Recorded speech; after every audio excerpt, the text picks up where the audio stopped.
What made you decide to go to India in the first place?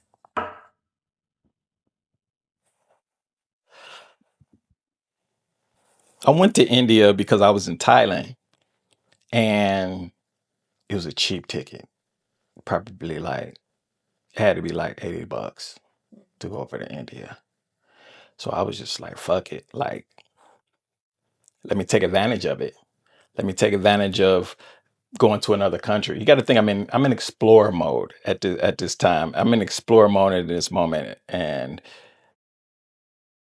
I just wanted to see the world. And so India, the cheap flight over there. I work with a ton of Indian people as a software developer, so I wanted to go over to India. And so I planned to stay a whole month when I went there. I literally planned to stay a whole month and make friends because over in Thailand, I'm in Thailand, right? I'm on a Thailand high. I went to Thailand and I didn't know anybody, and I went to it fresh, and so I I want to make friends in India just like I made in Thailand, you know? So did you have an assumption it was going to be like the same or like similar?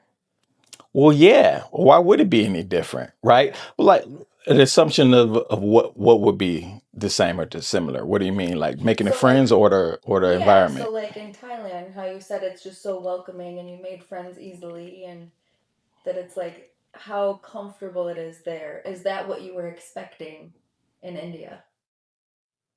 Yeah. Yeah, traveling as a black man is interesting. Mm. Traveling as a black man is very interesting because everyone has a stereotype. Everyone has this stereotype of who black men are. And this stereotype either keeps them away most of the time or draws them close to you, right? Because you're something different. And so, yeah, I was used to people coming up and grabbing on my arms or, asking me where I'm from or why I'm here or I was used to that, but you're also used to people just being standoffish as well. We're a little bit black men, especially. I have to say that we're a little bit feared, while traveling, which is a good thing. It kind of like, that stereotype kind of reinforces that maybe we aren't nice guys and things like that. I aim to change that. I'm a nice guy. And that's what I was traveling over to India for, to show that I was a nice guy. And when I got there, I was excited. I was excited in spite of. So I Googled top things to do, places to go in India. If you Google it right now, there's a couple of things. You have the Taj Mahal, and then the number one thing was the Jaisalmer Fort. That's where I want to go. I want to go to the Jaisalmer Fort. Cheap flight over there. But what I didn't realize was it wasn't just a cheap flight over there. After that, I will have to take a 5.5 hour train ride to another city to get my hotel, to get to my hotel. And how was the train ride? The train ride was interesting. Definitely not what I expected when I went over to when I rode the train. Before boarding, I was drawing a lot of attention. Like literally, I had you know guys. I was surrounded by some younger guys that just wanted to know where I was from. Indians aren't shy. They stare, they look, and you get used to that. And so I drew a lot of attention in India. What did they say to you? They said, I was called beautiful. I was called beautiful, and it's nice. It's a dopamine release. I do pride myself in looking beautiful. I don't think it is for lack of a better word. Like obviously English isn't their first language, so beautiful was their way of just saying like I look like a handsome guy. I look like a very good guy, which is and they wanted to take pictures with me and things like that, which was cool. From my Indian friends, I hear that that's a thing. there to want to take pictures with um, people that aren't from there, you know. And like I said, being a black, it makes you feel good, like traveling over there. But the train ride, before I got on the train, you know, I was making friends. And why I say that, making friends, because I was targeted. I was targeted immediately while over in India. And I didn't know it at the time. I didn't know it until I got on the train, which was crazy, which was like a mad dash. It's like, you would think your doors open, you just walk on. Man, doors opened. I was like pushed. It was like a scramble. It was like everybody just like pushes to get on the train. It's crazy.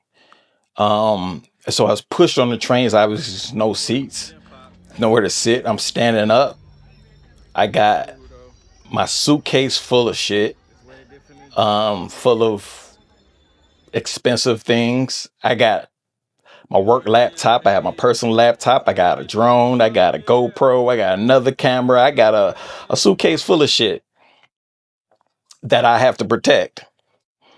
And then when I got on the train, I realized, like, fuck, I can't leave this anywhere. Like it has to, I have to have eyes on my luggage at all times. I can't even go take a piss in the bathroom, or I can't go anywhere because the guys that were befriended me before getting on the train, Yeah. yeah, these motherfuckers are also the same guys that were trying to like distract me from my bags. They were deliberately trying to, hey, the bathroom's over there. Hey, you want to go to the bathroom? Come on, yeah, I'll show you where to go to the bathroom or whatever. These motherfuckers was, and I'm just like, not happening. Not happening at all. Um, and so for 5.5 hours, I had to fucking stay alert and pretend and act like I wasn't a target and act like I didn't know what was going on. But I completely recognized very early on that they were trying to distract me so they can get my bags, and rightfully so. Like that country, I hadn't even really seen a lot, but from what I seen, closed mouths don't get fed over there. Mm. Did you feel thrown off that they weren't threatened by you? I was thrown off. I was very thrown off. Like I said, black men are feared. Like Yeah. people are standoffish. Most places that I go, people don't fuck with me. They don't. They just don't. It's not like a tough thing. I'm not even trying to be like, people just automatically keep their distance. Being in shape, I do pride myself on being in shape and being able to handle myself. If there were ever a violent situation, I do feel like I could handle myself. But I was thrown off by how there were no boundaries with them. Mm. There were no boundaries with No fear. Indians. It was no fear. The Indians aren't scared of shit.